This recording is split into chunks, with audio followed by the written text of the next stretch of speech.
దేవుని పరిశుద్ధ వాక్యములో నుండి ఈ వారము దైవ సందేశము కొరకు మూల వాక్యముగా హెబ్రీ పత్రిక 5వ అధ్యాయము 12వ వచనమును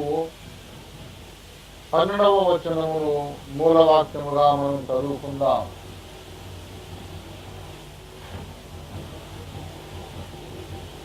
కాలమును బట్టి చూచితే మీరు బోధకులుగా ఉండవలసిన వారై ఉండగా, దేవోక్తులలో మొదటి మూల పాఠములను ఒకడు మీకు మరలా బోధింపవలసి వచ్చెను. మీరు పాలు త్రాగవలసిన వారే గాని బలమైన ఆహారము తినగలవారు కారు. చిన్న మాట మనం ప్రార్థన చేసుకుందామండి. ప్రేమ కలిగిన మా యేసయ్య, ఈ ఉదయకాలం ముందు ఈ వాక్యం మీద ప్రసంగించమని మీరు చూపించినారు. ఎందుకో నేను ఎరుగను, మీ దాసుడు ఎరుగడు ప్రభువా. కానీ మీ మాటకు లోబడితే శ్రేయస్కరము, అది విధి కనుక ప్రభువా. నీ దాసుడు నీ మాటకు లోబడి ఈ మూల వాక్యమును చదివాడు. ఇప్పుడు బోధించవలసిన వాడవు నీవే ప్రభువా. దిగిరండి ప్రభువా. మీ దాసుని మీ నోటి బోరగా చేసి వాడుకొని, మీ నోటిగా మీరు వాడుకొని మీరు మాట్లాడండి. కన్న తండ్రి, మీ దాసుడు ఒట్టివాడేనని మాకు తెలుసు. మీ దాసుడు మాట్లాడుతాడు ఏదో విందామని కాదయ్యా మేము ఇక్కడికి వచ్చింది. తన సొంత రక్తమునిచ్చి, తన సొంత ప్రాణమునిచ్చి మమ్మల్ని విమోచించిన మా విమోచకుడు యేసు మాట్లాడితే వినాలని ఆశపడి వచ్చా. దయచేసి మమ్మను మీ ఆహారము తృప్తిపరచి మమ్మను నింపి బలపరిచి పంపండి ప్రభువా. మాతో మాట్లాడండి. మాకేది అవసరమో, ఎవరికేది కావాలో ఎరిగిన వాడవు. అందరితో మీరు మాట్లాడమని యేసునామమున వేడి ప్రార్థిస్తున్నాం తండ్రి. ఆమేన్, ఆమేన్, ఆమేన్. ప్రభువును ప్రియులారా, అత్యంత అవసరమైన ఒక అంశమును ఈ దినమున మీతో క్లుప్తముగా మాట్లాడాలని పరిశుద్ధాత్మ దేవుడు నాతో 100% స్పష్టంగా మాట్లాడాడు. ఈ వచనము మీద ప్రసంగించు అని దేవుడు నన్ను ఆజ్ఞాపించినందుకే ఈ మాట చదవవలసి వచ్చింది. ప్రియులారా, వ్రాయబడిన వచనమును ఒకసారి మనం చూద్దాం. కాలమును బట్టి చూచితే మీరు బోధకులుగా ఉండవలసిన వారై ఉండగా, దేవోక్తులలో మొదటి మూల పాఠములను ఒకడు మీకు మరలా బోధింపవలసి వచ్చెను అని పౌలు భక్తుడు తన ఆవేదన వ్యక్తం చేస్తూ ఉన్నాడు. పిల్లారా, హెబ్రీయులు అంటే యూదులు, అబ్రహాము సంతానము లేక ఇశ్రాయేలులో నుండి రక్షింపబడిన విశ్వాసులని అర్థం. పెంతెకోస్తు పండగ నాడు 3000 మంది బాప్తిస్మాలు పొందారు. వాళ్ళందరూ ఇశ్రాయేలీయులే సుమా. ఆ తరువాత శృంగారమును దేవాలయ ద్వారము దగ్గర కుంటివాడు గంతులు వేసి నడిచినప్పుడు వేలాది మంది మార్పు చెందారు. వాళ్ళు కూడా ఇశ్రాయేలీయులే. హెబ్రీ విశ్వాసులంటే అందరికంటే సీనియర్ మోస్ట్ బిలీవర్స్ అని అర్థం. 8వ అధ్యాయం దాకా 10, 11వ అధ్యాయం దాకా అపోస్తలుల కార్యాలలో అన్యులకు సువార్త చెప్పడానికి అపోస్తలులు ఇష్టపడలేదు. పేతురు వెళ్ళి కొర్నేలి ఇంట్లో, రోమా శతాధిపతి ఇంట్లో భోజనం చేసి వాక్యం చెప్పి వచ్చాడని నానా రభసా చేశారు. నీవు యూదుడవై ఉండి ఒక అన్య జాతి వారింట్లో ఎట్లా చేయగలిగావు, ఎట్లా భోంచేశావని గొడవ చేశారు. ఆరంభములో రక్షణ పొందిన వాళ్ళందరూ కూడా ఎవరు? ఇశ్రాయేలీయులు. వాళ్ళే హెబ్రీయులు. హెబ్రీ భాష అంటే యూదుల భాష. కనుక దేవుని బిడ్డలారా, కొరింథీయుల కంటే, ఫిలిప్పీయుల కంటే, ఇంకా ఇతర అన్య జాతులలో నుంచి రక్షించబడిన వారందరికంటే ముందు రక్షింపబడిన వారే హెబ్రీ విశ్వాసులు అన్నమాట. అందుకే పౌలు అంటాడు ఏమిటంటే, నాయనా మీరు రక్షింపబడి ఎన్నేళ్ళు అయిపోయిందో ఆలోచించండి. 25 ఏళ్ళు అయిపోయింది, 30 సంవత్సరాలు అయిపోయింది. కాలమును బట్టి చూస్తే మీరందరూ ఒక్కొక్కడు ప్రసంగికుడు కావలసి ఉండింది. ఒకడు ప్రసంగికుడుగా ఎదగడానికి ఎంత టైం అవసరమో అంత టైం గడిచిపోయింది మీ బ్రతుకులో. కానీ ఇప్పుడు మీరు ఏ స్థితిలో ఉన్నారంటే, మొదటి మూల పాఠములను ఒకడు మీకు మరలా బోధింపవలసి వచ్చను. మరలా బోధింపవలసి వచ్చనంటే అర్థం ఏంటి? మరలా అంటే అర్థం ఏంటి? మొదట ఒకసారి బోధించబడిన పాఠములే ఇప్పుడు మళ్ళా చెప్పిందే మళ్ళీ చెప్పాల్సి వస్తోంది. చెప్పిందే మళ్ళీ ఎందుకు చెప్పాల్సి వస్తోంది? మొదట చెప్పినప్పుడు మీరు విన్నటువంటి పాఠములను మీరు మరచిపోయారు. ఉపదేశములను మరచిపోవుట విశ్వాసులకు ఉన్నటువంటి సర్వసాధారణమైన జబ్బు. అది మొదటి శతాబ్దం నుండి ఇప్పటి వరకు ఉన్నటువంటి జబ్బు. విశ్వాసం అన్న వాడికి ఉండే లక్షణం అది. ప్రసంగాలు వింటాడు కానీ పట్టించుకోడు. పట్టించుకున్నా అది మర్చిపోతాడు.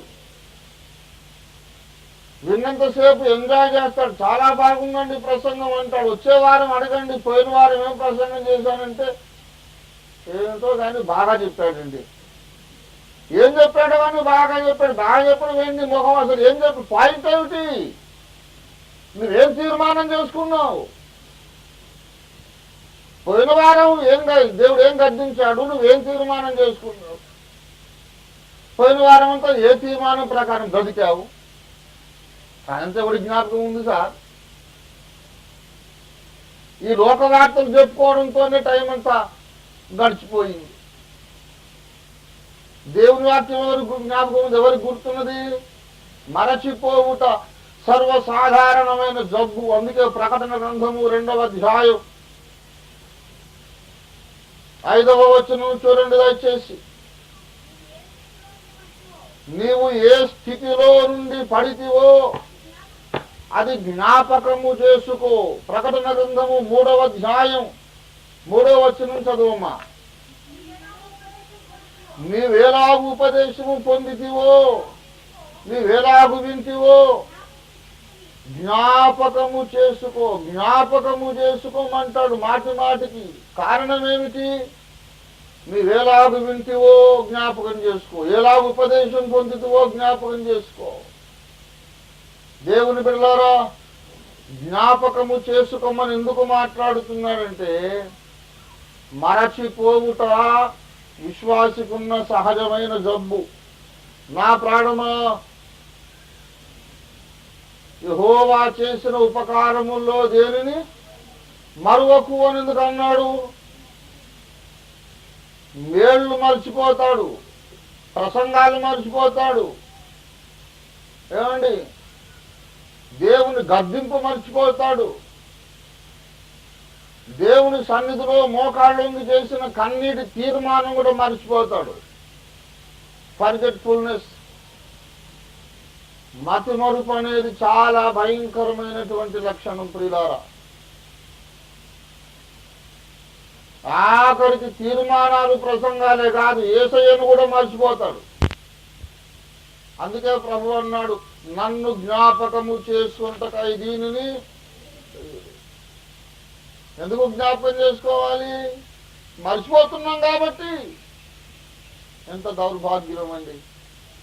యేసయ్య మనల్ని మర్చిపోతున్నాడా?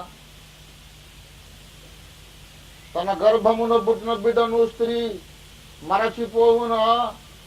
వారైన మరచుదురు గాని నేను నిన్ను మరవలేనన్నాడు. రాత్రి మగళ్ళు మన కొరకు విజ్ఞాపన చేస్తున్నాడు ఆయన.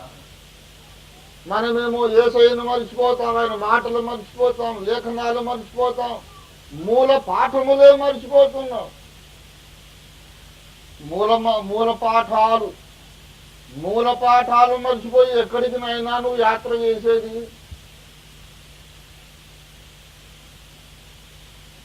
నేల విడిచి ఎవడైనా సాము చేయగలడా? సాము చేయాలంటే ముందు ఏం చేయాలి? నేల మీద నిలబడాలి. నేల మీద నిలబడకుండా గాల్లో నిలబడి సాము చేయగలవా? నేలను విడిచి సాము చేయలేము. అలాగే మూల పాఠాలు మరిచి క్రైస్తవ జీవితం జీవించలేము. It's not possible. మొదటి మూల పాఠములను మరచిపోయే దుస్థితి మొదటి శతాబ్దములో ఉన్నది, ఈ శతాబ్దంలో కూడా ఉంది. అందుకే దేవుడు నాతో చెప్పాడు, ఒరే బాబు, అప్పుడప్పుడు నువ్వు మొదటి మూల పాఠమును మళ్ళా నేర్పించుకో. అందుకే ఇప్పుడు చెప్పే ప్రసంగానికి పేరు మొదటి మూల పాఠములు. మొదటి మూల పాఠములు. వేటిని మరిచినందు చేత విశ్వాస జీవితానికి ప్రమాదం ఏర్పడుతుంది. ఏ పాఠములు జ్ఞాపకం ఉంచుకున్నందువలన మన ఆత్మీయ యాత్ర క్షేమముగా ముందుకు సాగగలుగుతుంది. ఆ మొదటి మూల పాఠములను మనం ఇప్పుడు కొన్ని జ్ఞాపకం చేసుకుందాం ప్రియులారా. మొదటి మూల పాఠములు. దేవుని బిడ్డలారా, ఈ మధ్య నేను అక్కడక్కడ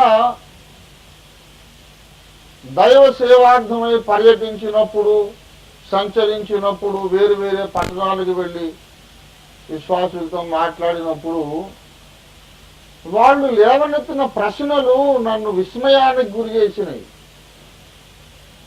నాకేమన్నా కలొస్తుందా, లేకపోతే ఇదేమన్నా నాకు మతి భ్రమించిందా, లేకపోతే అసలు ఇది నా ఊహ, ఇది వాస్తవమా అని నాకు ఆశ్చర్యం అనిపించింది. రక్షణ పొంది ఎన్నో సంవత్సరాలు సంఘములో ప్రముఖ స్థానములో కొనసాగి సంఘ కాపరి కుడిభుజాలుగా ఉండి, సంఘ పెద్దలుగా ఉండి ప్రసంగాలు చేసిన వాళ్ళు మళ్ళా ఏబిసిడీలు అడుగుతున్నారు మళ్ళా మొదటికొచ్చి. నాకు మతిపోయినంత పని ఏంటంటే నమ్మండి, ఇట్లాంటి డౌట్ బుర్రకాయలో పెట్టుకొని సంఘమే నడిపించావు నాయన ఇంతకాలం అని అడిగేశాను కూడా. ఆ తర్వాత వేదన పడి ప్రార్థన చేస్తూ ఉన్నప్పుడు ప్రియులారా, దేవుడు నాతో మాట్లాడిన మాట, మొదటి మూల పాఠములు ఒకడు మీకు మరలా బోధింపవలసి వచ్చను. When you forget the basics of spiritual life, it becomes essential for the pastor to teach you once again the basics of spiritual life. We cannot do without the basics. In any subject, basics are important. ఏ అంశమైనా, ఏ subject అయినా మూల పాఠములు చాలా ప్రాముఖ్యం. A+B² అనేది అసలు algebra గుండెగాబరాకు first కదా. ఇక అది మర్చిపోయిన తర్వాత నువ్వు ఎంసెట్ చేయలేవు, ఈ సెట్ చేయలేవు, ఏం చేయలేవు. ఫస్ట్ అది ఉండాలి. అక్కడ కొన్ని బేసిక్స్ ఉంటాయి. ప్రతి పదార్థము కూడా అణువుల చేత నిర్మితమైనది. అణువుల లోపల కొన్ని పరమాణువులు ఉన్నవి. All matter is built up by atoms coming together, atoms club together, and every atom has some of the smaller particles in it, electrons, protons, neutrons అనేది బేసిక్ లెటర్. అది మర్చిపోయిన తర్వాత ఎలక్ట్రానిక్స్ లేదు, రేడియో లేదు, టీవీ లేదు, ఏమి లేదు, computer లేదు. ఆటమ్స్ అనేవి ఉన్నాయి అనేది ఒక బేసిక్. అది అర్థమైందా? ఆటమ్స్ మర్చిపోయి, ఎలక్ట్రాన్స్ మర్చిపోయిన తర్వాత మళ్ళా నువ్వు బిఈ చేయలేవు, ఏమి చేయలేవు. ఏ అంశానికైనా ఒక మూల పాఠం ఉంటుంది. వంట వండాలనుకోండి, ఫస్ట్ పొయ్యిలో మంట రావాలి.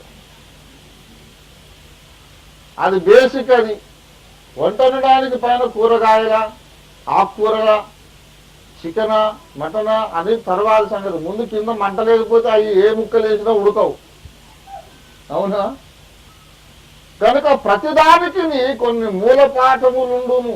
ఆత్మీయ జీవితానికి కూడా మూల పాఠాలు ఉన్నాయి.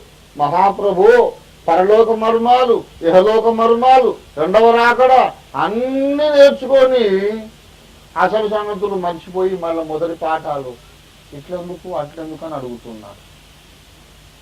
దేవుని బిడ్డలారా, కాబట్టి మీకు నేను చాలా బాధతో దండం పెట్టి చెప్తున్నా, మరచిపోకండి. మొదటి మూల పాఠములు మళ్ళీ చెబుతున్నా, ఎప్పుడూ మర్చిపోకండి. మనము మరిచిపోకూడని మూల పాఠముల్లో మొట్టమొదటిది, మానవుడు జన్మతః పాపి. నన్ను కొంతమంది రెవరెండులు అడిగారు, ఏమండి పాస్టర్లు అడిగారు, మానవుడు జన్మతః పాపి కాడంట కదా, మానవుడు బై బర్త్ పాపి కాడంట కదా అని. ఎవరంటే ఇంటర్నేషనల్ మ్యాగ్నిఫిషెంట్ ఛాలెంజింగ్ స్పీకర్ చెప్పిండట.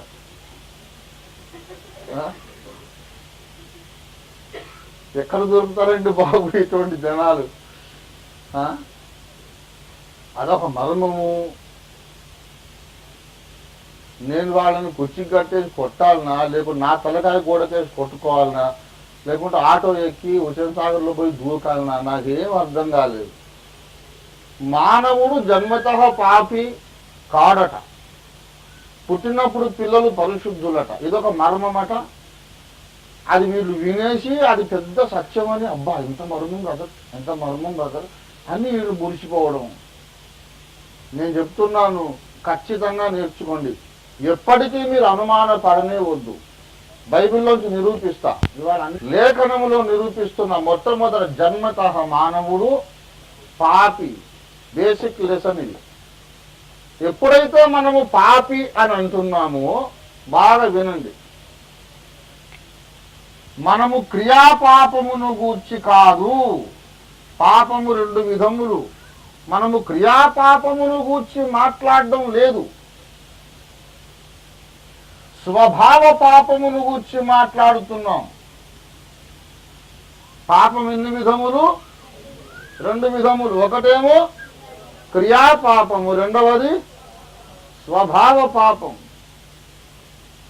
ఇప్పుడు హత్య, వ్యభిచారము, జారత్వము, దొంగతనము, అబద్ధము ఇవన్నీ ఏంటివి? క్రియాపాపము లేక పాప క్రియలు అని చెప్పుకోవచ్చు. కానీ క్రియాపాపం అందరికీ ఉన్నా లేకపోయినా స్వభావ పాపము ఉన్నది. ఆ స్వభావ పాపం ఎక్కడుందంటే అవయవములలో ఉన్నది. రోమాపత్రిక 7వ అధ్యాయం చకచక చూడండి, నేను తొందరగా ముగించేస్తా. రోమా 7వ అధ్యాయము 23వ వచనం చూడండి. వేరొక నియమము నా అవయవములలో ఉన్నట్లు నాకు కనబడుచున్నది, ఆ ధర్మశాస్త్రముతో పోరాడుచు నా అవయవములలో ఉన్న ఆ పాప నియమమునకు నన్ను చెరబట్టి లోబరుచుకొనుచున్నది. ఏ నియమం ఉన్నది? పాప నియమం ఉన్నది.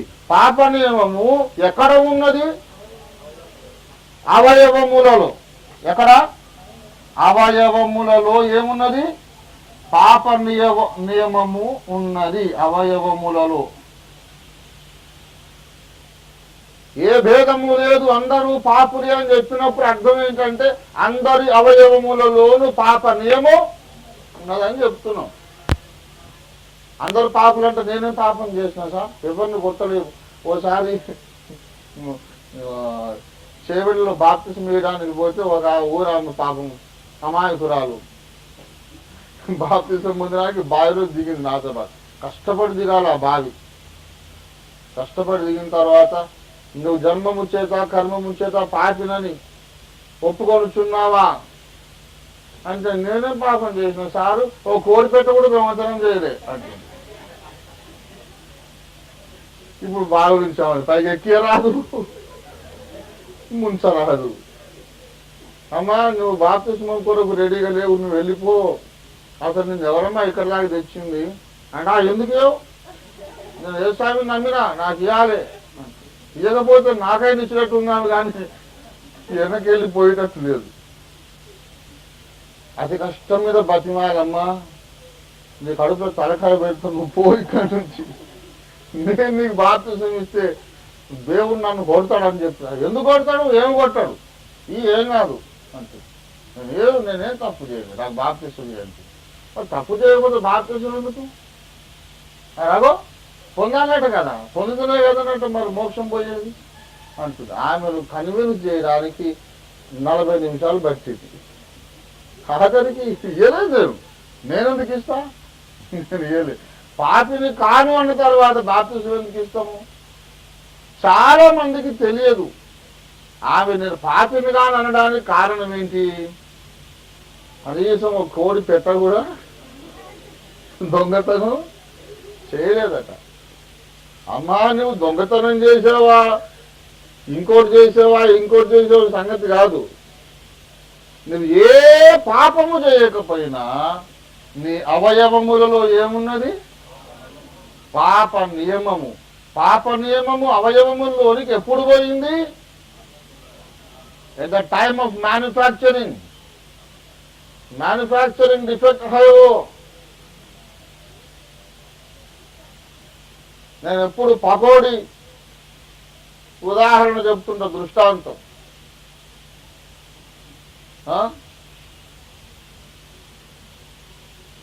ఇప్పుడు కిస్మిస్ పండుగ వచ్చింది అనుకో, అప్పుడు బుస్కోట్లు చేస్తారు కదా. ఏం చేస్తారు? కిస్మిస్ పండుగ బుస్కోట్లు చేసినప్పుడు ఎట్లా చేస్తారు? దాంట్లో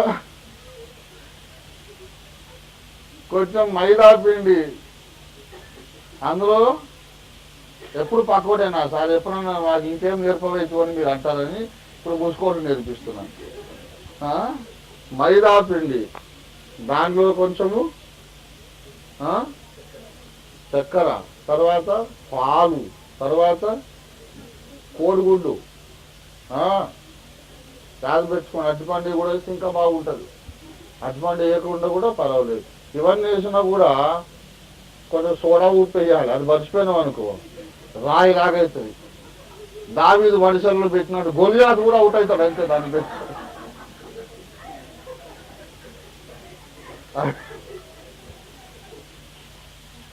గనక దాంట్లో అది బేకింగ్ పౌడర్ అంటే లేకుంటే కనీసం సోడా ఉప్పు అది మర్చిపోకండి. కొంతమంది అన్ని వేసి అది మర్చిపోతారు. అది కొరికితే ఎంత గట్టిగా ఉంటుందంటే మళ్ళీ రోట్లు వేసి దంచి మళ్ళీ కొత్తగా మళ్ళీ బుస్కోట్లు చేయాలి దాన్ని. ఇప్పుడు ఇదంతా అయిన తర్వాత చక్కెర కూడా వేస్తాం కదా. నూనెలో కాల్చిన తర్వాత వాటిని డోనట్స్ అంటారు. DOUGHNUT donuts. షుగర్ పేషెంట్ ఎవరికైనా వెళ్తే, బాబు దీంట్లో చక్కెర ఎక్కువ ఉన్నది, నాకేమో షుగర్ వ్యాధి వచ్చింది, దీంట్లో షుగర్ తీసే బాబు అంటే నువ్వు తీయగలవా? తీయలేవు. ఎందుకు తీయలేవు? बनाने के वक्त मिलाया गया उसमें शक्कर, अभी नहीं निकलता.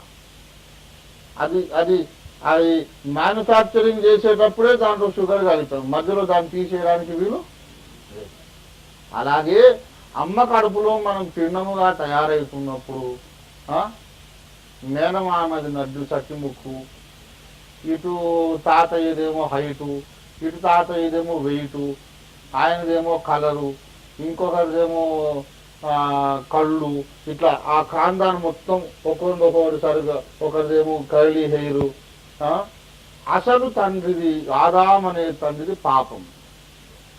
ఈ దినుసులు మొత్తం కలిసి లోపల బుస్కోట్ తయారైంది. ఓ బాహర్ నికల్నేకే బాద్ ఇప్పుడు ఇందులో నుంచి పాపం తీయమంటే ఎట్లా తీయాలి సార్? తీయరాదు, అప్పుడు తయారైనప్పుడే ఉంది. అందుచేతనే యోబు 14:4 చదవండి. నాయన ఇది ఏబిసిడి. ఇప్పుడు మళ్ళా కొత్తలో ఏసై రెండో రాకడ దగ్గరకు వస్తుంటే ఇది చెప్పాల్సి వస్తుంది. ఒక ఆయన అందుకే మొన్న నన్ను రెండో రాకడ ఎప్పుడు సార్ అని అడుగుతున్నాడు. రెండో రాకడ శ్రమలకు ముందా తర్వాతనా? అంటే నేనన్నా నీకు మొదటి రాకనే అర్థం కాలేదు, రెండో రాకడ ఎందుకురా నీకు? అదంతా నన్ను అడుగుద్దని చెప్తాను. నువ్వు ముందు మొదటి రాకడ సంగతి నేర్చుకో. మారు మనసే లేదు, బాప్తిసం లేదు, రెండో రాకడట ఎందుకు నీకు? మొదటి మూల పాఠములు మర్చిపోతే యేసు ఎప్పుడొచ్చినా నువ్వు నరకానికే పోతావు, పరలోకానికైతే పోవు. ఈ పాఠాలు ముందు గట్టిగా నేర్చుకోవాలి. యోబు 14:4 చెప్పండి, చదువు. పాప సహితునిలో నుండి పాపరహితుడు పుట్టగలిగితే ఎంత మేలు, కానీ అలాగెవడు? పులికి ఎప్పుడన్నా పిల్లి పిల్ల పుడుతుందా? పుట్టదు. కుక్కకు మేక పిల్ల పుడుతుందా? పుట్టదు. ఈ పాప సహితుడు అంటే ఎవరు తెలుసా? మొట్టమొదటి తండ్రి అయినటువంటి ఆదాము అన్నమాట. ఆదాము పాపం చేశాడు. రోమాపత్రిక 5వ అధ్యాయము 12వ వచనం చదవండి దయచేసి. ఇట్లుండగా ఒక మనుషుని ద్వారా పాపమును, ఆ పాపము ద్వారా మరణమును లోకములో ఎలాగూ ప్రవేశించారు. ఒక మనుషుని ద్వారా పాపం. ఎవరా మనుషుడు? ఆదాము. ఆదాము ద్వారా పాపం వచ్చిందండి, అది తెలియదు. ఆదాము ద్వారా మనమందరం పాపులంగా చేయబడ్డాం. 19వ వచనం చదవండి, 5:19. ఒక మనుష్యుని అవిధేయత వలన అనేకులు పాపులుగా చేయబడి. దేవుని బిడ్డలారా, ఎవరా ఒక మనుషుడు? ఒక మనుషుని అవిధేయత వలన అనేకులు పాపులుగా చేయబడ్డారట. ఆదామును ఒక మనుష్యుడు, అతని అవిధేయత వలన అందరూ పాపులుగా చేయబడ్డారు. దేవుని బిడ్డలారా, పాప కర్మ అనే దాని గురించి కాదు మేము మాట్లాడేది, పాప స్వభావము. ఈ పాప స్వభావమును విరుగుడు చేయకపోతే మనిషి పరలోక రాజ్యానికి వెళ్ళలేడు. నువ్వు పాప కర్మ చేసినా చేయకపోయినా స్వభావం అందు ఏమున్నది? పాప స్వభావం ఉన్నది. దాన్ని విరుగుడు చేయాలి, లేకపోతే గ్యారెంటీగా నరకానికి పోతాం. స్వభావము లోపల ఉంది కనుక అప్పుడప్పుడు పైకి ఏమొస్తుందండి? ఏమొస్తుంది? పాప క్రియలు వస్తాయి. ఒకవేళ పాప క్రియలు ఉన్నా లేకపోయినా లోపల స్వభావం ఉన్నది. ఇప్పుడు ఈ చిన్నపిల్లలు పాపులు కాదు అని చెప్పేట ఆయనకు ఒక వచనం దొరికింది. బోడి తెలివి అంటారు దాన్ని. ఆ మత్తయి సువార్త 18వ అధ్యాయము 3వ వచనంలోనట, మీరు మార్పు నుండి మీరు చిన్న బిడ్డల వంటి వారైతేనే తప్ప మీరు పరలోక రాజ్యములో ప్రవేశింపలేరు అని ఎవరన్నారు? యేసయ్య అన్నారు. అంటే మరి ఇప్పుడు మనం ఏం చెప్తున్నాము? చిన్నపిల్లలు కూడా పాపులేనని.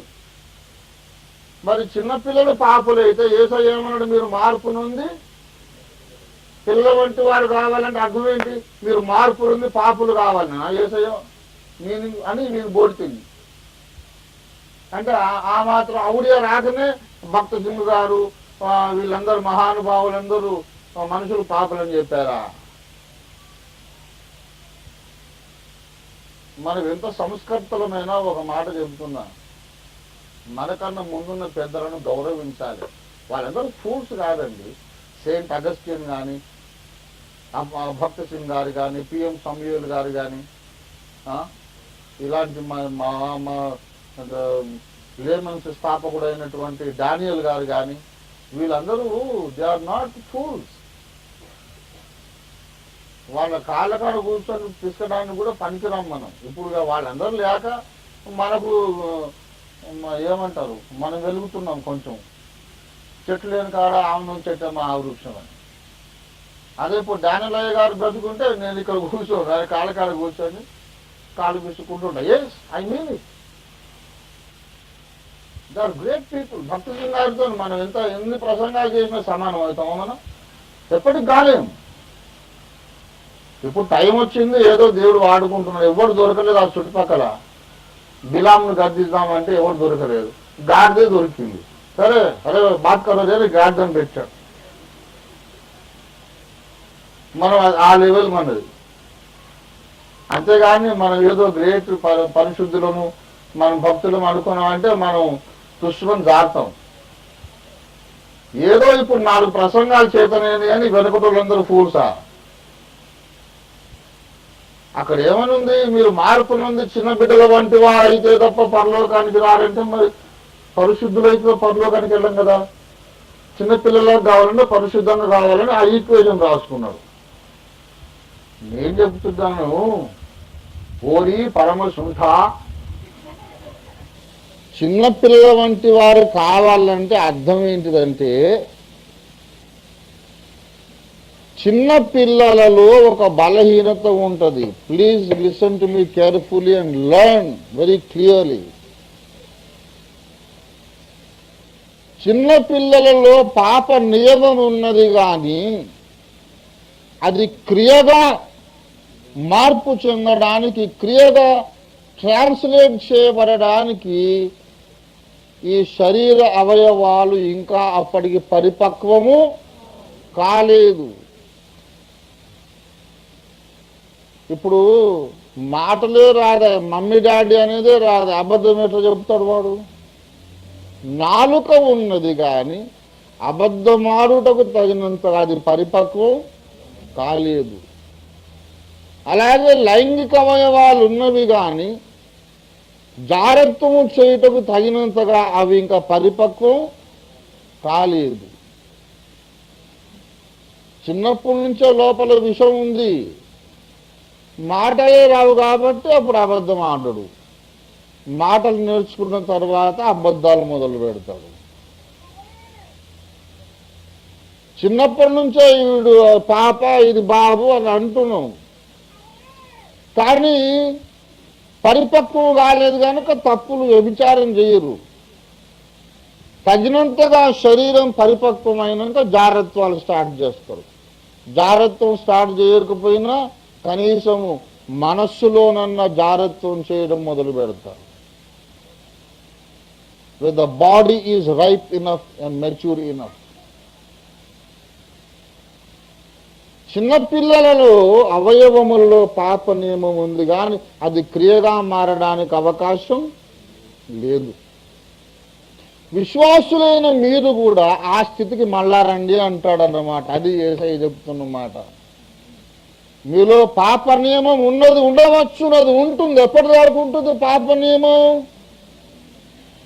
యేసు మరలా వచ్చి 2వ రాకడలో మనకు మహిమ శరీరం ఇచ్చేదాకా పాప నియమం ఉంటుంది. కానీ ఆ పాప నియమం ఉన్నను వాటిని క్రియగా మార్చడానికి మీరు ఒప్పుకోవద్దు. మీ అవయవములను దేవుడికి అప్పగించం. రోమా పత్రిక 6వ అధ్యాయము 13వ వచనం. మరియు మీ అవయవములను దుర్నీతి సాధనములుగా పాపమునకు అప్పగింపకూడి, అయితే మృతులలో నుండి సజీవులం అనుకొని మిమ్మును మీరే దేవునికి అప్పగించుకోనండి. మీ అవయవములను నీతి సాధనములుగా దేవునికి అప్పగించుడి. దేవుని బిడ్డలారా గమనించాలి. 16వ వచనం. లోబరుటకు దేనికి మిమ్మల్ని మీరు అప్పగించుకొందురో అది చావు నిమిత్తము పాపమునికే కానీ నీతి నిమిత్తముగా విధేయతకే కానీ దేనికి మీరు లోబడుదురో దానికే దాసులగుదురని మీరు ఎరుగరా? ఇప్పుడు మీకు ఒక చాయిస్ ఉంది. ఈ అవయవములను నేను పాపమునకు అప్పగించుకుంటే పాపానికి దాసుని అయిపోతా, రిఫ్యూజ్ చేస్తాను అనుకో. No, I will not commit my organs of my body for sin. దీన్ని నీతికి అప్పగించుకుంటా, దేవునికి అప్పగించుకుంటాను బలమైన తీర్మానం చేస్తే నేను దేవునికి దాసుని అవుతాను, నీతికి దాసుని అవుతాను. చిన్న పిల్లలలో కూడా పాప నియమం ఉన్నది. సంపూర్ణ సిద్ధి పొందిన భక్తులలో కూడా పాప నియమం ఉంది. చిన్నపిల్లవాడేమో అవయవాలు ఇంకా పరిపక్వం కాలేదు కనుక పాప కర్మ చెయ్యడు. సంపూర్ణ సిద్ధి పొందిన భక్తుడేమో తన బలమైన తీర్మానమును బట్టి పాప కర్మ చెయ్యడు. కానీ ఇద్దరిలోనూ పాప నియమం ఉన్నది, కానీ అది క్రియగా అనువదింపబడడం లేదు. అది బేసిక్ లెసన్. అది అర్థం కానోడు కూడా ప్రసంగికుడు, ఇంటర్నేషనల్ ఛాలెంజింగ్, ఇంకేంది. I don't know why people follow such preachers. రాను ఎంఏ లెక్చరర్ పెడతాడండి, వాడు ఎంఏడి లెక్చరర్ అవుతాడు.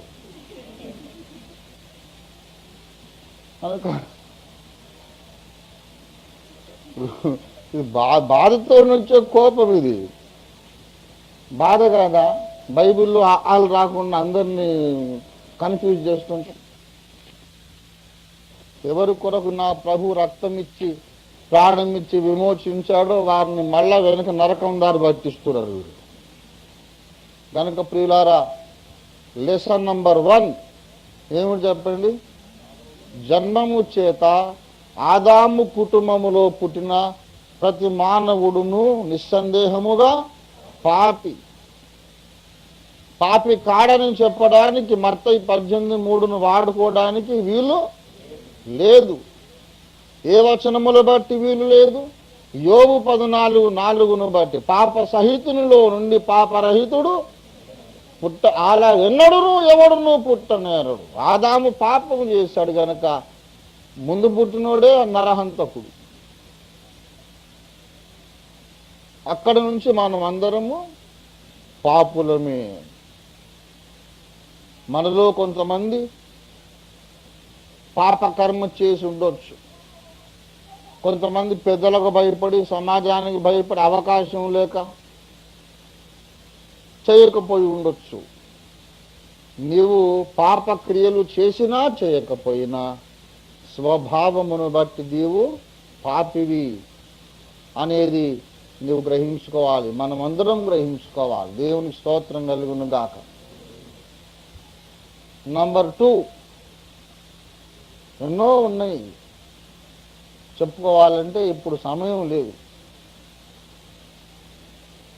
రెండవ విషయం, ఇప్పుడు చెప్పండి, అసలు ముందు నేర్చుకున్న పాఠంలో ఒక కీ పాయింట్ చెప్పండి. మన ముందున్న అసలు సమస్య పాప క్రియలా లేక పాప స్వభావమా? పాప స్వభావమునకు కారణం ఏంటి? అవయవములో ఉన్న పాప నియమం. కనుక what you do is not the real problem. What you are in your heart, in your nature, that is the real problem. ఆ జన్మము చేత మనకు సంక్రమించిన ఆ పాపం. చిరుతపులి పుట్టిన తర్వాత ఎవరన్నా పెయింటర్ దగ్గర తీసుకుపోయి, ఇది చిరుతపులి కడుపున పుట్టిందండి పాపం, మరి దీనికి పైన చుక్కలు లేకుండా దాని జాతిలో దాని పరువే పోతుంది, కొంచెం మంచిగా వాటర్ ప్రూఫ్ కలర్ పెట్టి మంచిగా చుక్కలు అని పెయింటర్ దగ్గర చుక్కలు వేయించే అవసరం ఉందా? అది పుట్టేటప్పుడే చుక్కలు పెట్టుకొని పుడుతుంది. దేవుని బిడలారా, చిరుతపులికి పుట్టుకతోనే ఎట్లా మచ్చలు వస్తాయో, కంచరగాడిదొక పుట్టుకతోనే సారలు ఎట్లా వస్తాయో, పెద్ద పులికి పుట్టుకతోనే చారలు ఎట్లా వస్తాయో, అలాగే నీగ్రో జాతీయుడికి పుట్టుకతోనే కిలో పెదవులు ఎలాగొస్తాయో, అలాగుననే మనకందరికి జన్మము చేత ఏమొచ్చాను? వచ్చింది. కొన్నిసార్లు పాపం చేయలేము మనం. ఎందుకు చేయలేదంటే, ఎవరిని చూస్తే పరువు పోతుందేమో, చేద్దామని ఆశగానే ఉంది కానీ అందరూ చూస్తే ఎట్లా అని. ఒక్కోసారి ఏమో అవకాశం రాలేదు. నేను చెప్తున్నా, మనం ఎంత నీచులము నేను చెప్తున్నా. మనం అది ముందు గుర్తించాలండి. మనం మంచోళ్ళం కాదు, మంచోడు ఎవరు లేడు, మనం మంచోళ్ళం కాదు. ఒకసారి నేను ఆ దేవభక్తి సాధన అని దాంట్లో రాశాను చూశారు, అది నా సొంత సంభవమే రాశానన్నమాట. ఒకసారి ఒక ఇంటికి దర్శించాలంటే ఎప్పుడు ఇద్దరిద్దరం కలిసిపోయేది. అప్పట్లో నేను సేవలో వచ్చిన కొత్తలో ఇద్దరిద్దరం కలిసిపోయేది. ఒకరిని వెళ్ళకపోయేవాడిని. ఎందుకు వచ్చిన గొడవ లేనిపోయి అంటుకుంటాయి. ఒక సిస్టర్ గారు దర్శించమని పిలిస్తే నేను ఇంకో బ్రదర్ని తీసుకొని వస్తానమ్మా, ఒక్కడిని రాను అని చెప్పా. అప్పుడు ఆమె చాలా మెచ్చుకుంది. బ్రదర్ మీరు చాలా జ్ఞానవంతులండి, ఎంత జ్ఞానం అండి, నిజంగా ఐ అప్రిషియేట్ యూ బ్రదర్. మీరు ఒక్కరే వచ్చి దర్శించిపోతే మనం మంచోళ్ళమైనా లోకము అపార్థం చేసుకుంటుంది. మనం మంచోళ్ళమని మనకు తెలుసు, లోకానికి ఏం తెలుసు. కనుక మనం కేర్ఫుల్గా ఉండాలి, మీరు ఇద్దరు రావడం మంచిదే బ్రదర్ అనండి. నేను చెప్పిన ఇచ్చిదాన్న అడిగాదు అసలు కేసు. మనం మంచోళ్ళం అయితే లోకం అపార్థం కాదు, అసలు ముందు నేనే మంచోడిని కాదు, అందుకే ఇద్దరు వస్తున్నామని చెప్పి. అది సంగతి. నేను మంచోడు కాదు, I'm not ashamed to say it, ఎందుకంటే అది ఫ్యాక్ట్. అది దావీదు గొలియాతును చంపి, సింహమును చీల్చి, ఎలుగుబంటును చీల్చి, దేవుని కొరకు కవిత్వం రాసి, కవితలు, పాటలు, పద్యములు రాసి, యుద్ధములు చేసి ఆత్మాభిషిక్తుడై మెస్సియా గూర్చి ప్రవచనములు రాసిన తర్వాతనే ఊరియా భార్య మీద ఆశపడ్డాడు. నేను ఒకసారి ఆశ్చర్యపడి దేవుని అప్పుడు నాకు చాలా చిన్న వయసులో దేవుని ముందు అడుగుతున్న, ప్రభువా ఎంత ఆశ్చర్యమైనా ఇంత భక్తుడు అంత నీచమైన పని ఎట్లా చేశాడు కదా ప్రభువా అని అంటున్నా. దేవుడు అంటున్నాడు ఒక మాట అన్నాడు, బాబు అవసరము అవకాశము ఈ రెండూ కలిసి వస్తే నువ్వు ఇంతకంటే 100 నీచంగా దిగజాగుతావురా నువ్వు అన్న. Even you can do the same. నువ్వు పెద్ద భక్తుని వారు, నువ్వు దావీదుని అంటావా? మనిషి అవసరము ప్లస్ అవకాశం రెండు కలిసి వస్తే చెయ్యని నీచ కార్యము లేనే లేదు. నువ్వు వ్యభిచారమైన చేస్తావు, నరహత్యను చేస్తావు, ఏమైనా చేస్తావు. ఒక్కోసారి అవకాశం ఉంటుంది కానీ నీకు అవసరం ఉండదు, కాబట్టి తప్పు చేయవు. అవసరం ఉంటుంది కానీ ఒక్కోసారి అవకాశం ఉండదు, కాబట్టి తప్పు చేయవు. ఈ రెండు కలిసి వస్తే there is nothing you cannot do. ఎంత నీచమైన పనినే మనం చేస్తాం, ప్రసంగాలు అదిరిపోతాయి. మళ్ళీ ఆ టైం వచ్చినప్పుడు మాత్రం మనము చేయలేని నీచ కార్యం లేదు. అందుకే ఎవరో అనుకుంటారు మనం మంచోళ్ళమే కానీ లోకం మంచిది కాదు. లోకం కరెక్ట్గా మనల్ని అర్థం చేసుకుంది, మనల్ని వాళ్ళు ఏం అపార్థము చేసుకోండి. మనల్ని మనమే అపార్థం చేసుకున్నాం. మనం మంచోళ్ళం కాదు. మన మంచోళ్ళమా కాదు. యేసు ప్రభు దగ్గరికి వచ్చి ఒకడు సద్బోధకుడా అని ఆయన ఏదో పొగడతా, యేసయ్య అన్నాడు, సత్పురుషుడని నన్ను నేల పిలుచుతున్నావు. దేవుడు ఒక్కడే కాదు, ఎవడును సత్పురుషుడు. కొంతమందికి ఇంకా స్వనీతి ఉంటుంది. నేను ఎంత మంచిదా అని తెలుసా, నాది ప్రాక్టికల్ లైఫ్. నేను ప్రసంగాలు చేయను కానీ ప్రాక్టికల్ లైఫ్, మొహం ప్రాక్టికల్ లైఫ్. నువ్వు ఏం ప్రాక్టికల్ లైఫ్ ఉన్నా అందరి మీద జహర్ హై, హృదయములోని అవయవాల్లో విషం, అది గ్రహించాలి. నీకు ఎందుకు ప్రాక్టికల్ లైఫ్ వచ్చిందంటే ఛాన్స్ రాక.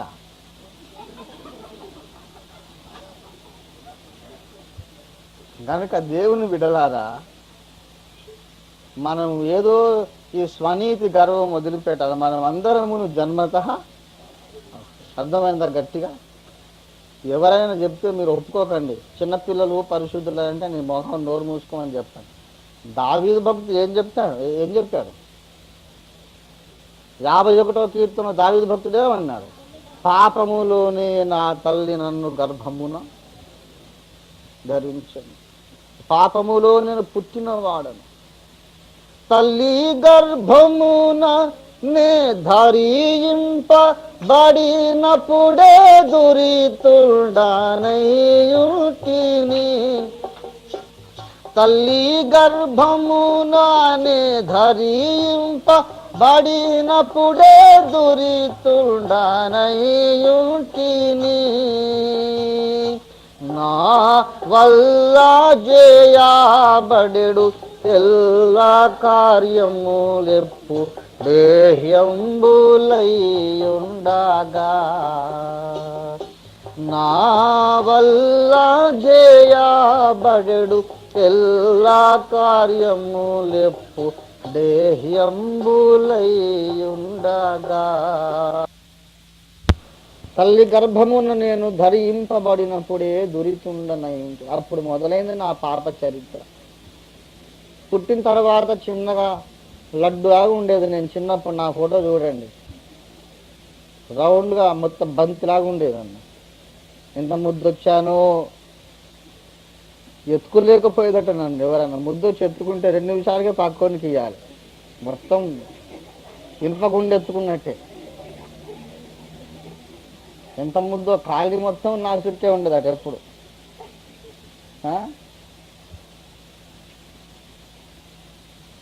అంత ముద్దులు మూట కట్టే మంచి లడ్డులాంటి చిన్న పిల్లవాణిలో అసహ్యమైన భయంకరమైన పాప స్వభావము. ఎస్,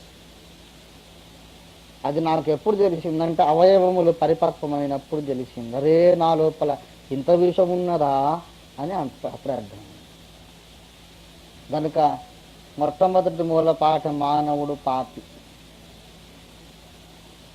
రెండవ మూల పాఠం ఏంటంటే క్రియాపాపమునకును స్వభావ పాపమునకు రెండిటికి విరుగుడు చెయ్యాలంటే, క్రియాపాపమును స్వభావ పాపమును రెండిటిని పరిహరించవలెనంటే ఒకే ఒక్క మార్గం ఉన్నది. ఆ మార్గం ఏమిటంటే రక్త ప్రోక్షణము.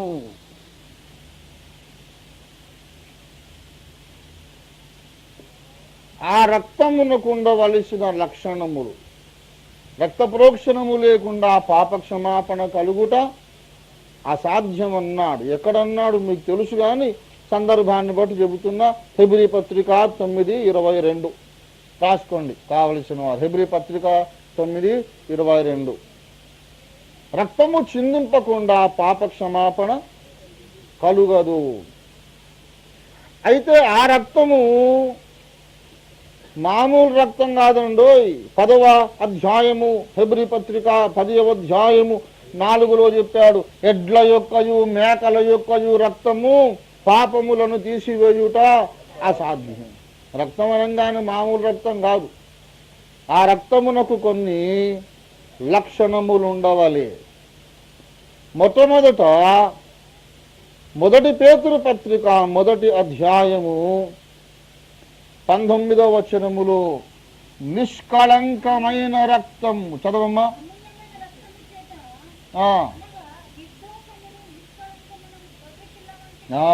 నిర్దోషమును నిష్కళంకమునైన గొర్రెపిల్ల వంటి క్రీస్తు రక్తము చేత. ఆ రక్తం ఎటువంటిదై ఉండాలి? కళంకము లేనిదై, పాపము లేనిదై ఉండాలి. కోడిదో దూడనో ఎద్దునో మేకనో కోస్తే సుఖం లేదు, అందులోనే కల్మషం ఉంది. రెండవది ఏమండి, అక్షయ జీవము కలిగిన రక్తమై ఉండాలి.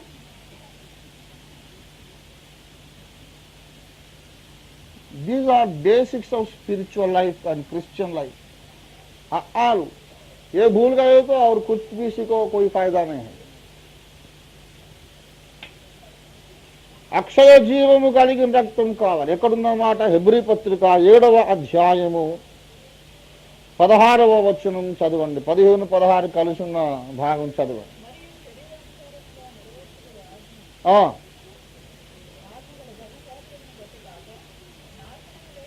ధర్మశాస్త్రమును బట్టి కాక నాశనము లేని జీవమునకున్న శక్తిని బట్టి నియమించబడిన మెల్కీసెదకును పోలిన ప్రధాన యాజకుడు వచ్చి ఉన్నాడు.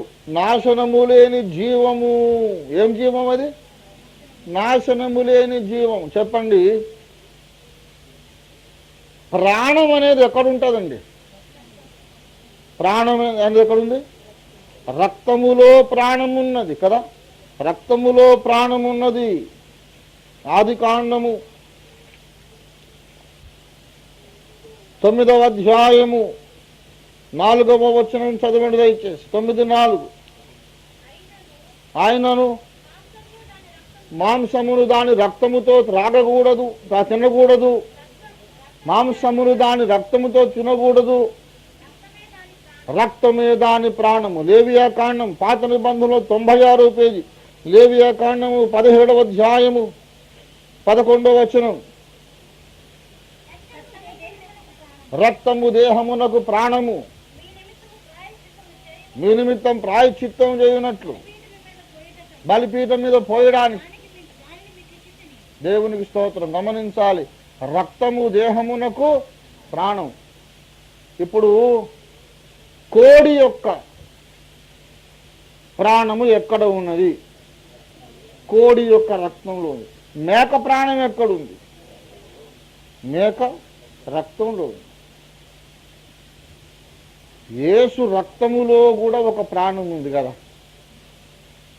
రక్తములో ఏముంది? ప్రాణం ఉంది.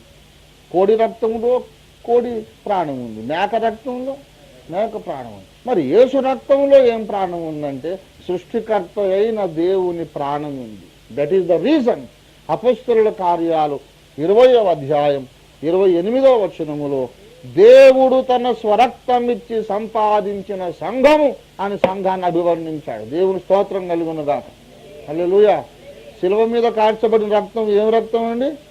అది దేవుని రక్తం. అపొస్తలుల కార్యాలు చదవాలందరూ 20వ అధ్యాయం 28వ వచనం. అపొస్తలుల కార్యములు 20:28. దేవుడు తన స్వరక్తమిచ్చి సంపాదించిన సంఘం. దయచేసి గమనించాలి, శిలువ మీద యేసు మేకులతో కొట్టబడి వేలాడుచుండగా కారిన రక్తం ఎవరి రక్తం అండి? అది దేవుని రక్తం. That's the blood of God. ఎందుకంటే దేవుడు తన జీవమును ఆ రక్తంలో పెట్టి మరియ గర్భంలో పెట్టాడు. దేవుని జీవం ఎటువంటిది? అది నాశనము లేని జీవం. అటువంటి రక్తం ఒకటి ఎండిరా, నేను మీ జన్మకర్మ పాపాలకు అడుగుతానన్నాడు దేవుడు. మనకు చేతనవునా? పరిశుద్ధ రక్తం ఉందండి, నాశనము లేని జీవము గల రక్తం అంటే మన దగ్గర ఎక్కడ ఉండేది? వీళ్ళందరూ కోళ్ళు కోసి, పావురాలు కోసి, మేకలు కోసి, కోడి దూడలు కోసి కోసి కోసి కోసి అలసిపోయారు. ఎడ్ల యొక్కయు మేకల యొక్కయు రక్తము పాపములు తీసివేయుట అసాధ్యం. గనుక ఆయన ఈ లోకమందు ప్రవేశించున్నప్పుడు 5లో చదవండి.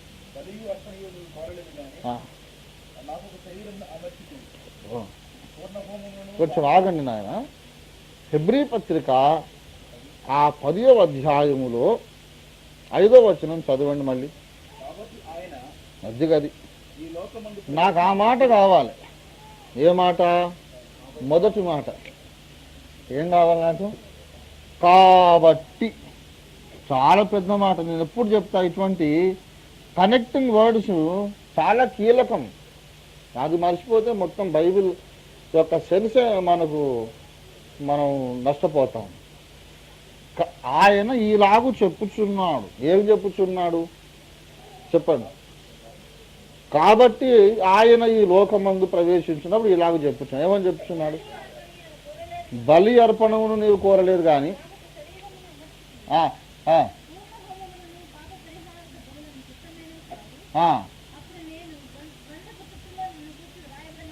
నన్ను గూర్చి వ్రాయబడిన ప్రకారము చూడండి. ఆ హెబ్రీ పత్రిక మీకు సహాయకరంగా ఉండటానికి హెబ్రీ పత్రిక 10వ అధ్యాయము 5వ వచనములో నుండి 2 ప్రశ్నలు నేను మిమ్మల్ని అడుగుతున్నా. 3 అడగొచ్చు, 3వది తర్వాత అది అంత ముఖ్యం కాదు. 2 అడుగుతా ప్రశ్నలు, ఆలోచించి జవాబు చెప్పండి. యేసు ఏమి చెప్పుచున్నాడు? తర్వాత ఎందుకు చెప్పుచున్నాడు? వాక్యమును బాగా అర్థం చేసుకోవాలి. యేసు ఏమి చెప్పుచున్నాడు?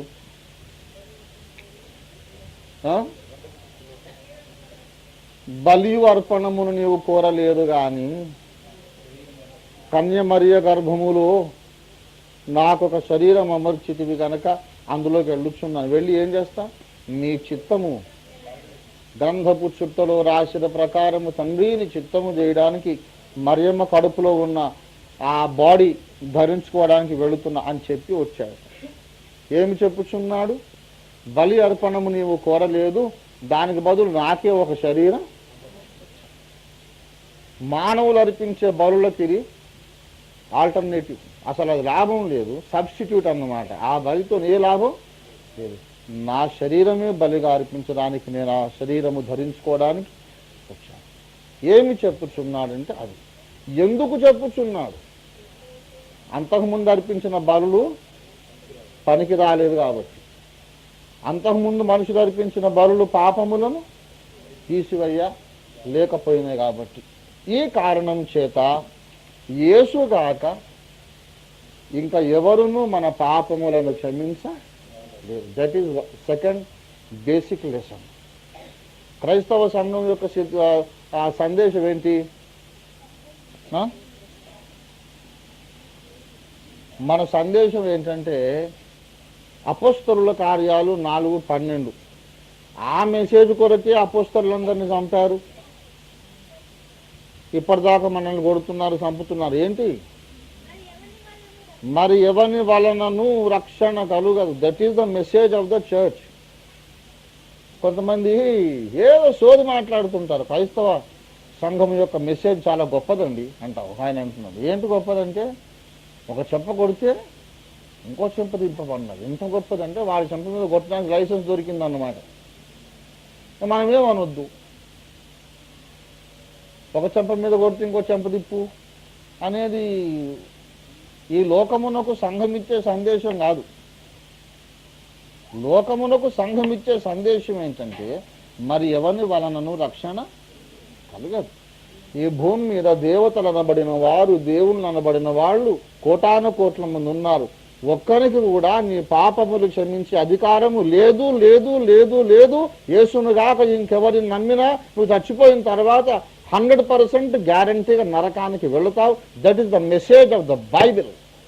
That is not the message of Ranjit of faith. That is the message of the Bible.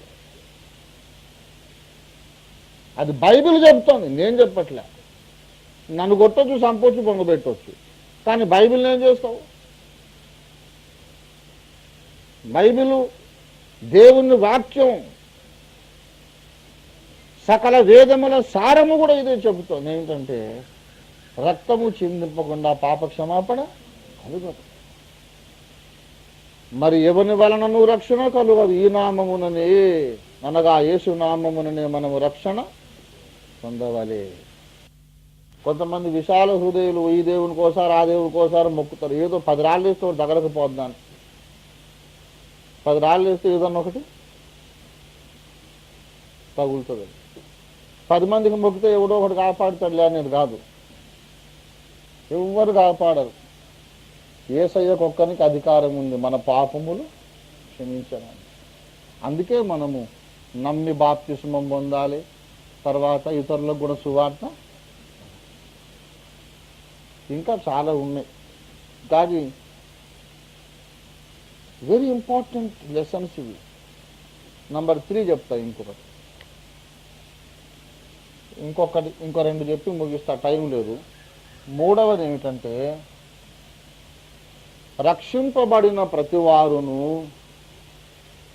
పరిశుద్ధాత్మ పూర్ణులై ఉండుట దేవుని చిత్తము. ఏండి? దేవుని చిత్తము. దీనికి మూలవాక్యం ఎక్కడంటే అపోస్తలుల కార్యములు 2వ అధ్యాయము 38వ 39వ వచనాలు చదవండి. 38, 30.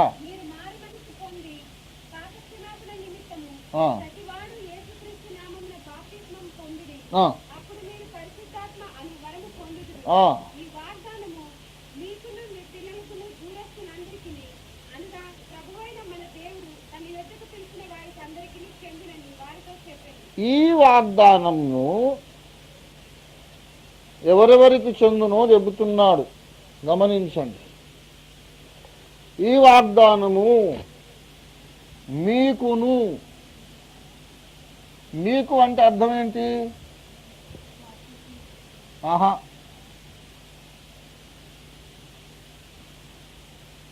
అంటే తన ముందున్నటువంటి తరమునకు, అప్పుడున్న ప్రస్తుత అంటే అప్పటి తరమునకు, మీకునంటే అప్పటి తరమునకు, తర్వాత మీకును మీ పిల్లలకును. అంటే అర్థం ఏంటి?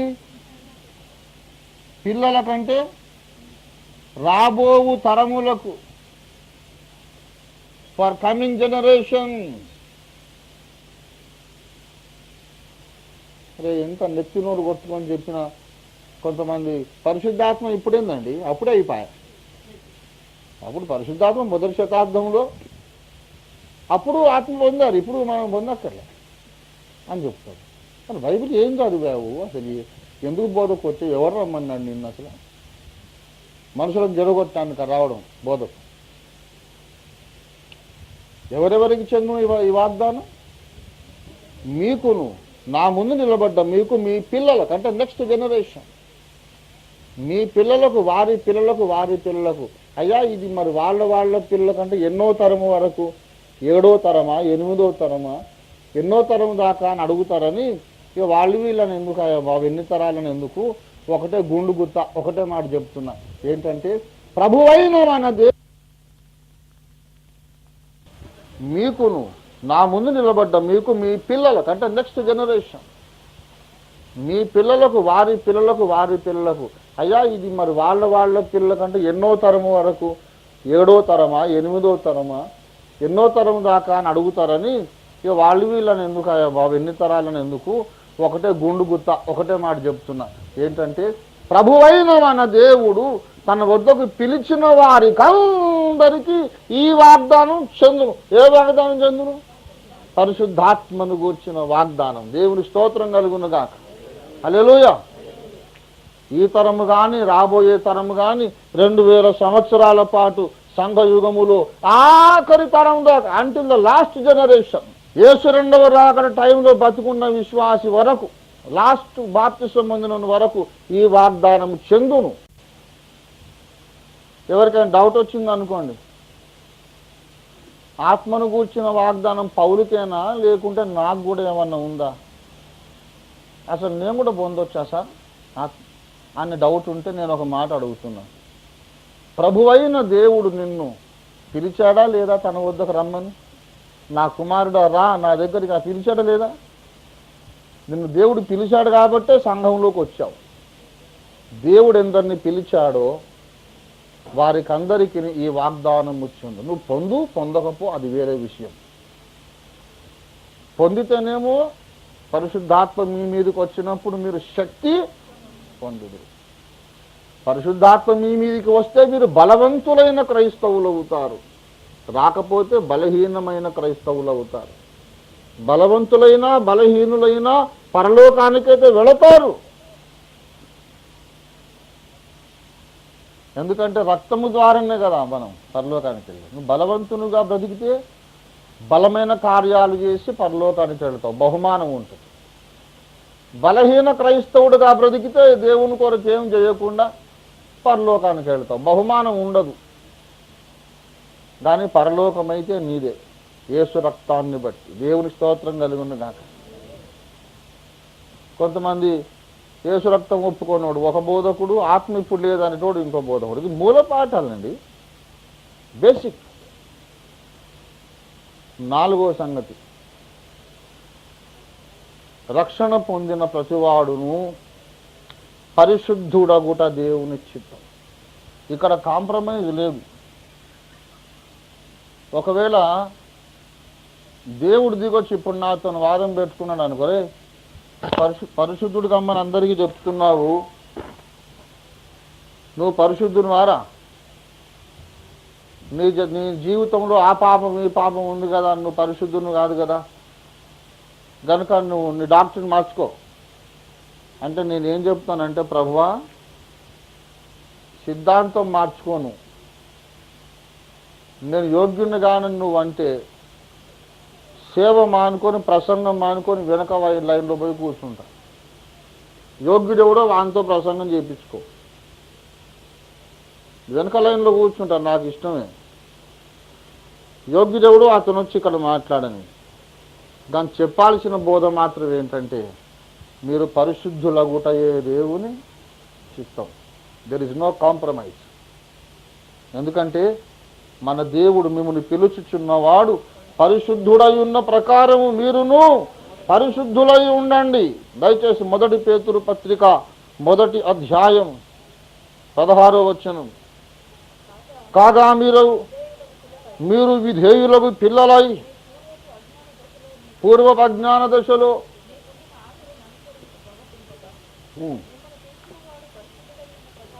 మిమ్మల్ని పిలిచినవాడు పరిశుద్ధుడై ఉన్న ప్రకారము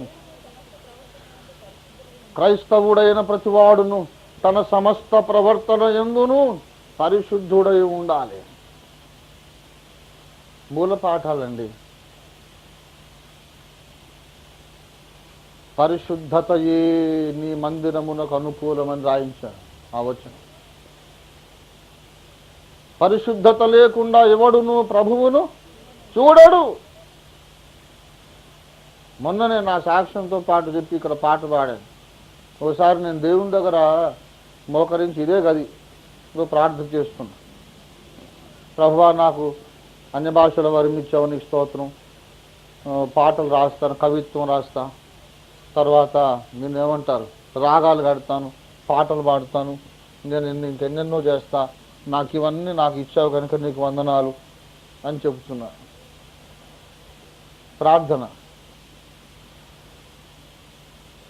దేవుడు హృదయ రహస్యాలు ఎరిగినవాడు కదా. అసలు సంగతి ఏమిటంటే నాకు ఇన్ని చదువులు వచ్చు కదా అని నన్ను నేనే హెచ్చించుకొని మురిసిపోతుంది అన్నమాట. నాకు ఫలానా వరం ఉంది, ఈ వరం ఉంది, నీకు స్తోత్రం అంటున్నాను, కానీ అసలు స్తోత్రము నాకే. వీడు మురిసిపోతున్నాడని దేవుడు తెలుసుకున్నాడు. ఆయన మాట్లాడాడు, నా కుమారుడా, ఈ వరములేవి లేకపోయినా నీవు నన్ను చూడగలవు, కానీ పరిశుద్ధత లేకుండా నీవు నన్ను చూడలేవని నీకు తెలుసా అని. పాటలు రాయకపోయినా ప్రభువును చూడొచ్చు, రాగాలు కట్టకపోయినా ప్రభువుని చూడొచ్చు, పాటలు పాడలేకపోయినా ప్రభువుని చూడొచ్చు, అన్య భాషలు మాట్లాడకపోయినా ప్రభువుని చూడొచ్చు, ప్రసంగాలు చేయకపోయినా ప్రభువుని చూడొచ్చు. కానీ పరిశుద్ధత లేకుండా మనం ప్రభువును ఇవన్నీ కాదురా పిచ్చోడ, ముందు పరిశుద్ధతను సంపాదించుకోవడానికి ప్రయత్నం చేయి. అందుకే నేను ఘోరమని ఏడ్చి దేవుని సన్నిధిలో కన్నీళ్లతో ఆ పాట పాడుకున్నాను. ధనములన్నిటి కన్నా ధరలో హృదయ శుద్ధియే మేలని, ధనములన్నిటి కన్నా ధరలో హృదయ శుద్ధియే మేలని తెలిసి కోటిని నాదు ప్రాణ విమోచక, పరిశుద్ధతలో నన్ను నడుపుమా, అనుభవము తెలిసి కోటిని నాదు ప్రాణ విమోచక, పరిశుద్ధతలో నన్ను నడుపు. నన్ను ఒక తమ్ముడు అడిగా, అన్న కొత్త పాటలు ఏం రాయలేరా? నేనన్నా, నీకు పాత ఏం అర్థమైపోయినాయా అని అడిగా. అయిపోయినా అందులో పాత పాటలన్నీ. అరే క్యా సమజ్రే, అది ఒక్కొక్కటి ఒక్కొక్క గని, అది నాకే దినం ఒకసారి కొత్తగా అర్థమవుతుంది. ఎందుకు? అది పరిశుద్ధాత్మ దేవుడు దిగొచ్చి రాయించిన పాటలు, దావీదు మీద దిగొచ్చి రాయించినట్టు రాయించాడు. నా పాటలు నాకే ప్రసంగాలు. ఆయనకు అర్థమైపోయిందంట, కొత్త పాటలు ఏం రాయలేదా? రాసిన ముందు నువ్వు అర్థం చేసుకో, తర్వాత కొత్త బోల్డ్ రాశాను ఇంకా రాస్తా. దేవుడు కలం పట్టుకోమని చెప్పకపోతే నేను కలం పట్టుకో. దేవుడు చెప్పకపోతే పాటలు రాయకుండా 10 ఏళ్ళు గడవచ్చు. దేవుని ఆత్మ దిగి వచ్చి రాయమని ఆజ్ఞాపిస్తే రోజుకు 10 పాటలు రాయవచ్చు. ఎన్ని రాసావు అనేది లెక్క కాదు. రాసిన 3-4 ఆత్మదేవుని నడిపింపు ప్రకారం రాస్తే సంఘానికి ఆశీర్వాదం. ఇన్ని రాసిన ఒక బ్రదర్ నాకు చెప్పాడు, నేను 463 పాటలు రాసిన, దానికి మీరు రాగాలు కట్టి పాడాలంట. ఈ ప్రాజెక్ట్ ఎక్కడ పెట్టుకుంటాను ఆయన? దేవుడు నన్ను రాయమని చెప్పిన ఆ గ్రంథాలకే సమయం లేదు. 463 పాటలు ఎందుకు రాశావు అని నేను అడిగి, అంటే రాయకపోతే ఎట్లా అనుకున్నా. నాకు కోపం వచ్చింది. అరే ఇట్లా నీలాంటి వాళ్ళందరూ రాస్తే ఎట్లా అని నేను అన్నా. అరే రాస్తే ఎట్లా అంటాడు, రాయకపోతే ఎట్లండి? అరే ప్రతి ఓడు రాస్తే ఎట్లండి, రక్షణ లేనోడు కూడా. ఏదో రాయాలి కాబట్టి రాస్తున్నాడు. దేవుని ఆత్మ ఇర్మియాను బలవంతం ఎంత చేసిందంటే, నేను ప్రకటించక వాక్యం చెప్పని ఏం చెప్పనని ఊరుకున్నాడట.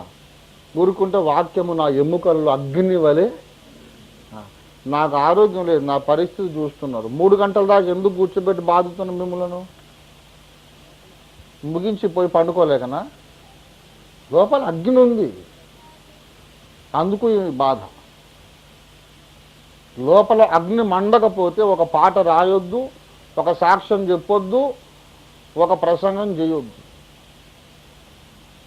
లోపల అగ్ని మండి ఆ అగ్నిలో నుండి వచ్చిన ప్రసంగాలు కానీ గ్రంథాలు కానీ ప్రపంచమును దహించి పరలోక రాజ్యానికి బాటలు వేస్తాయి. Without the fire never preach, without the fire never give a testimony. ఎంత ఇచ్చినా అది సప్పిడి ఉప్పు లేని పప్పు లాగానే ఉంటుంది. ప్రాముఖ్యమైన విషయం ఏంటంటే, క్రైస్తవ జీవితమునకు పరిశుద్ధత చాలా ప్రాముఖ్యం. పరిశుద్ధత అని అన్నాను కాబట్టి నేను మీకు సంగతి వివరించాలి. పరిశుద్ధత అనగా అర్థమేమిటి?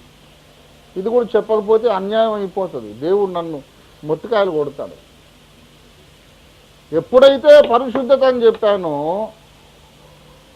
అందరూ నేర్చుకోండి. నూతనముగా రక్షింపబడినటువంటి యవనస్తురాళ్ళు అందరూ నేర్చుకోండి. పరిశుద్ధత అను అంశమును మనము ధ్యానించినప్పుడెల్లా, లిఖ్లో ఏ బాత్ రాసుకోండి, పరిశుద్ధత అను అంశమును మనము ధ్యానించినప్పుడెల్లా శరీరపు వాంఛలను అదుపు చేసుకొనుట పరిశుద్ధతలో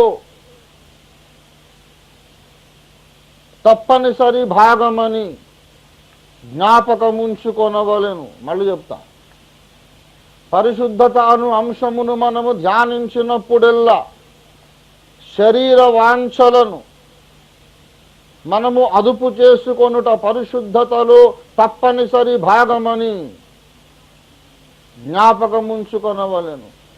You cannot talk of holiness when you cannot control your physical desires. Let me be very open and frank about it as the mouthpiece of the Holy Spirit. పరిశుద్ధత అంటే ఈ రోజులలో లైట్గా తీసుకుంటున్నారు దాన్ని. శరీరము కేవలము నిష్ప్రయోజనము.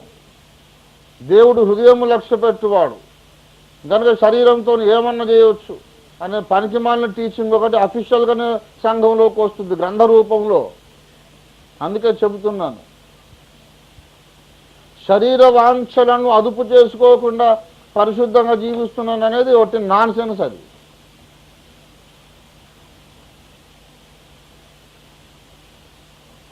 నన్ను అడిగారు, చాలామంది అడిగారండి. బోధకులు ఒకరిద్దరు కాదు, కనీసం 50-60 మంది అడుగుంటారు. అందుకే అగ్ని మండి ఈ బోధ చేస్తున్నాయి. వాళ్ళ దేవుని ముందు ప్రమాణం చేసి ఈమె నా భార్య, ఇది మొదలుకొని సావు ఎడబాపు వరకు నేను నీ భర్తను, ఈమె నా భార్యను ఒప్పందం చేసిన స్త్రీ తప్ప ఇంకా 3వ పార్టీ వస్తే అది పాపమే. ఇష్టంతో వచ్చిన పాపమే, డబ్బుల కొరకు వచ్చిన పాపమే, ఇంకెట్లొచ్చినా పాపమే. అట్లెక్కడుంది అంటే ఎక్కడ ఉండాలి? ఒక ఆదాముకు దేవుడు ఒక హవ్వని చేసి ఇచ్చాడు, అవునా కదా?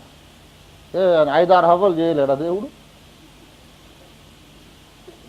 భూమి మీద మట్టే కరువైందా, లేకుంటే ఆదాముకి ఇంకో పక్కటెముకలు లేవా? ఉన్నాయి. మొత్తం మీకు ఒక్కో హవ్వని చేస్తే మొత్తం కూలపడుతుండే. ఇట్లా ఒక హవ్వకే కూలపడుతున్నాం. ఇంకా 10 హవ్వలను పెడితే ఇంకేం బతుకుతాం మనం మొగోళ్ళం?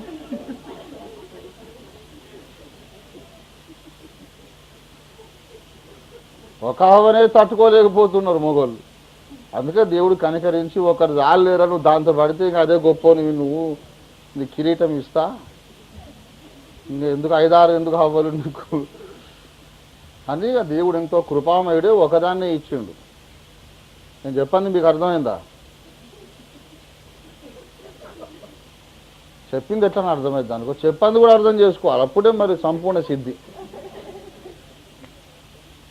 కనుక బాబు అదెట్ల పాపం ఇదెట్ల పాపం కాదు, నీ శరీరపు కోరికలను అదుపు చేసుకోవాలి. లోకమును అనుభవించువాడు అమితముగా అనుభవించకుండా ఉండాలి. కొన్నవాడు కొన్నది తనది కానట్టు ఉండాలి. పెండ్లైన వాడు లేనట్టు ఉండాలంటాడు. ఏమండి, మర్చిపోవద్దా మాట. 1 కొరింథీ పత్రిక 7వ అధ్యాయము 31వ వచనం. దయచేసి 29 చదవండి. 29 నుండి చదువు తల్లి. సహోదరులారా, నేను చెప్పున్నదేమనగా, కాలము సంకుచితమై ఉన్నది కనుక బాధ్యత కలిగిన వాడు ఉన్నాడు లేనట్టు ఉండాలట.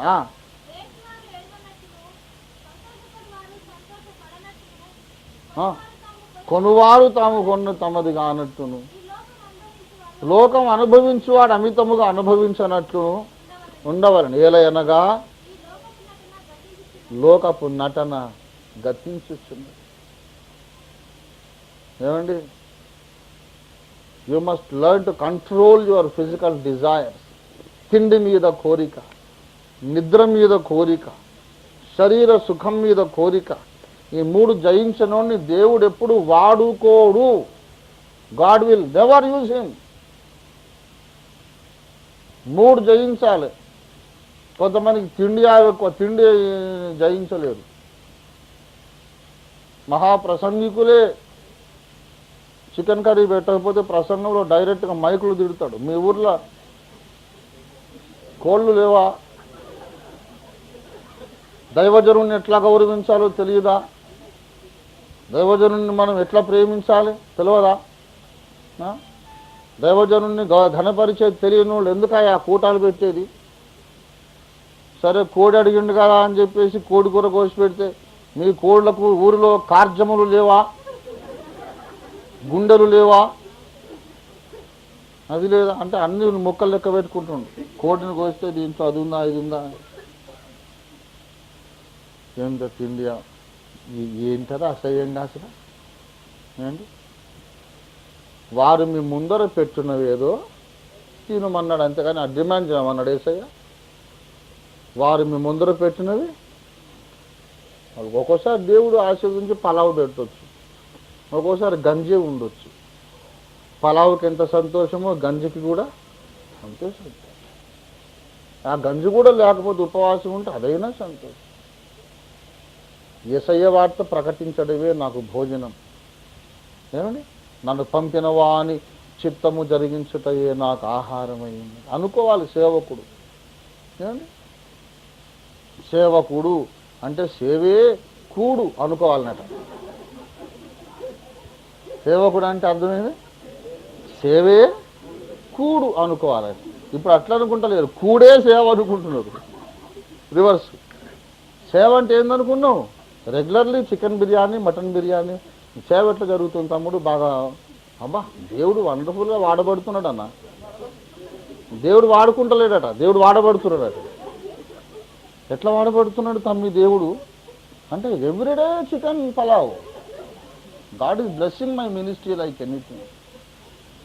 తిని తిని తిని పొట్ట పెంచిండు కదా, ఇక రాక వచ్చిండని వెళ్ళిపోయేటప్పుడు గ్రీట్ చేద్దామని కావలించుకుందామంటే వస్తలేదు, అంత దూరమే ఉన్నాం. మధ్యలో ఇంత కుంభాకారం ఉంది.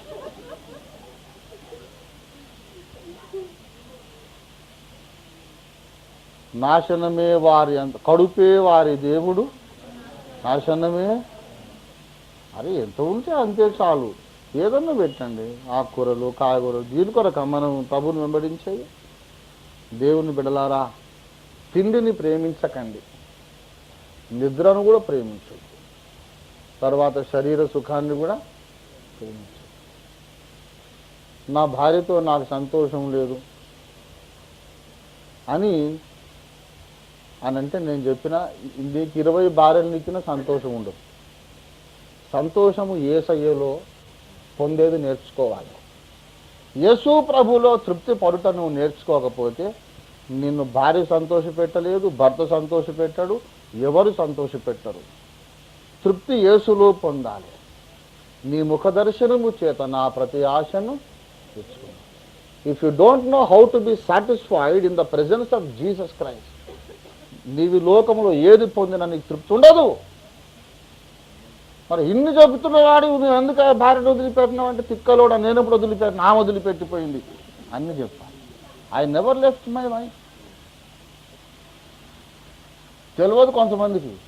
వెళ్ళిపోయిన తర్వాత పెద్ద మనుషులను పంపి, వకీళ్ళను పంపి రాతల్లి రాతల్లి రాతల్లి అని పిలిచాం. ఆఖరికి వస్తలేకుంటే జడ్జి గారికి పోయి అప్లికేషన్, జడ్జి గారు మీరన్నా చెప్పండి, చట్ట ప్రకారం పెళ్లి చేసుకుంది, పో సంసారం చేయమని చెప్పమని జడ్జి గారు అంటే, అమ్మగారు మంచిగా పట్టు చీర కట్టుకొని కోర్టుకు వచ్చి నేను ఇంటితో పోనండి అని చెప్పింది. అంత తెలియని వాళ్ళు తెలుసుకోండి. నాకేమో భార్య మీద సంతోషం లేక ఆమెను వదిలిపెట్టలేదు, నన్ను వదిలిపెట్టారు, కానీ నేను ఎవరిని వదిలిపెట్టలేదు. సంఘం నుంచి కూడా విశ్వాసులు కొంతమంది నన్ను వదిలిపెట్టిపోయారు. పురుషోత్తం నేను ఎవరిని పంపించలే. మళ్ళీ ఎందుకు పెళ్లి చేసుకుంటే వాళ్ళందరూ కలిసి నాకు పెళ్లి చేశారు, వాళ్ళకి నా కృతజ్ఞతలు. అదే నయమాలు తెలవకుండా తెలుసుకోండి. నేను శరీరపు కోరికలు జయించలేని మనిషిని అయితే నేను ఇన్ని మర్మాలు చెప్పలేను, ఇంత మోకాళ్ళ మీద ఉండలేను, ఇన్ని గ్రంథాలు రాయలేదు. తరములలో యుగములలో దాచబడ్డ మర్మమును చెప్పిన వాడు ఎవడన్నా ఉంటే భూమి మీద పౌలు తర్వాత రంజిత్ ఓఫీరే కాదనే దమ్మున్నోడు ఉంటే నా దగ్గర తీసుకురండి. ఎవరు చెప్పారు, ఎన్ని చెప్పారు. నేను శరీర కోరికలకు దాసుడను గాను. ఎవడైనా కావద్దు, అయితే దేవుడు వాడుకొని పరిశుద్ధత అంటే దేవుడు నాకు ఎప్పుడో చిన్నప్పుడు నేర్పించిన పాఠం. రోమాపత్రిక 13వ అధ్యాయం 14వ వచనం చూడండి దయచేసి. మెట్టుకు ప్రభువైన యేసు క్రీస్తును ధరించుకున్న వారై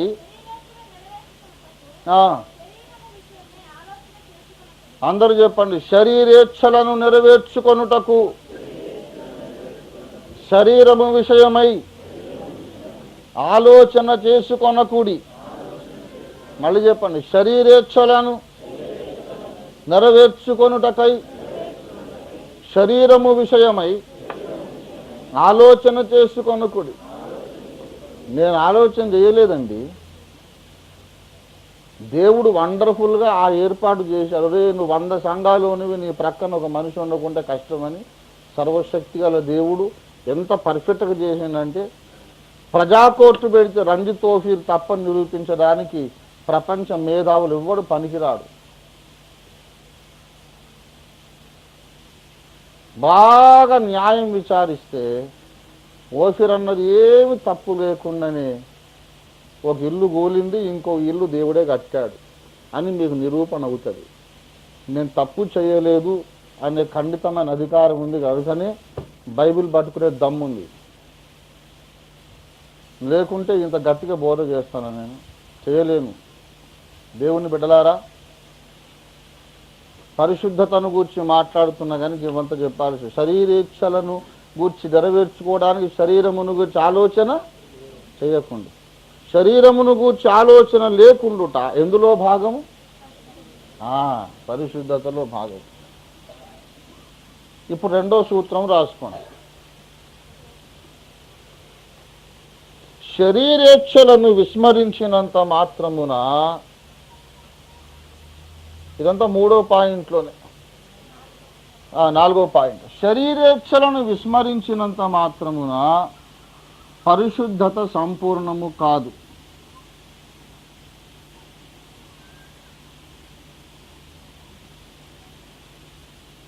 శరీరేచ్ఛలను విస్మరించినంత మాత్రమున పరిశుద్ధత సంపూర్ణము కాదు. మానసిక ఆత్మ సంబంధ పాపములను కూడా మనము విసర్జించవలెను.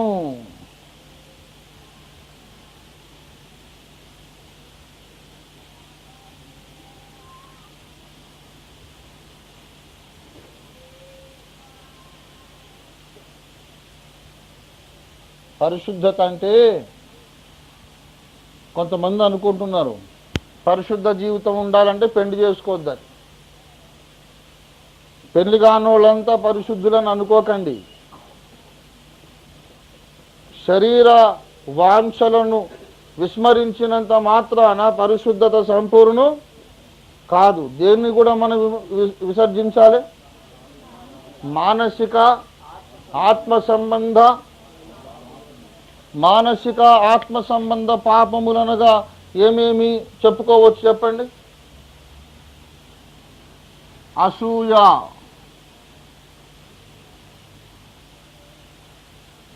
కపటము, ద్వేషము, ఏమండి, వేషధారణ, ఇవన్నీ కూడా ఏం పాపాలు? ఇవి మానసికమైన మరియు ఆత్మ సంబంధమైన పాపములు.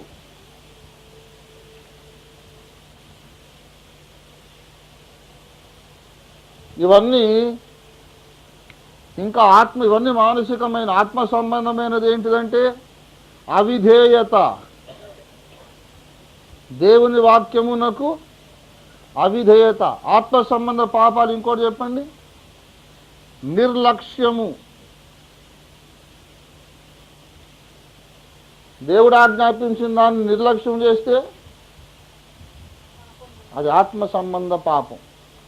దేవుని ఆజ్ఞను మనం లోబడకపోతే అవిధేయత, అదొక పాపం. ఇప్పుడు శరీరంతో నేను ఏమి చేయలేదు, ఎందుకంటే టైం దొరకలే, ఛాన్స్ రాలే. అంత మాత్రం నువ్వు పరిశుద్ధుడు కాదు. ఇది ఏ సబ్ క్యా హై? నువ్వు ఎవరి మీద కూడా అసూయ పడలేదని చెప్పగలవా? దేవుని ప్రతి ఆజ్ఞకు నువ్వు లోబడినావని చెప్పగలవా? నీ హృదయములో ఎవరి మీద ద్వేషం పెంచుకోలేదని చెప్పగలవా? అన్యాయముగా ఎవరి మీదనైనా లేని వార్తను పుట్టించలేదని నువ్వు చెప్పగలవా? కదా, ఇవన్నీ కూడా పాపములే కదా. నిర్గమాకాండం 23:1 ఏమన్నాడు? లేని వార్తను పుట్టించకూడదు. చదవండి.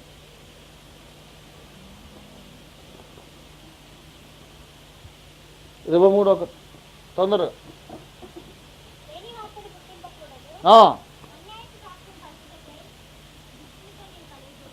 ఇప్పుడు నువ్వు లేని వార్తను పుట్టించకపోవచ్చు, ఇంకొకడెవడో పుట్టించాడు, వానితో నీవు కలియకూడదు, కొండెములు ప్రచారము చేయకూడదు కదా.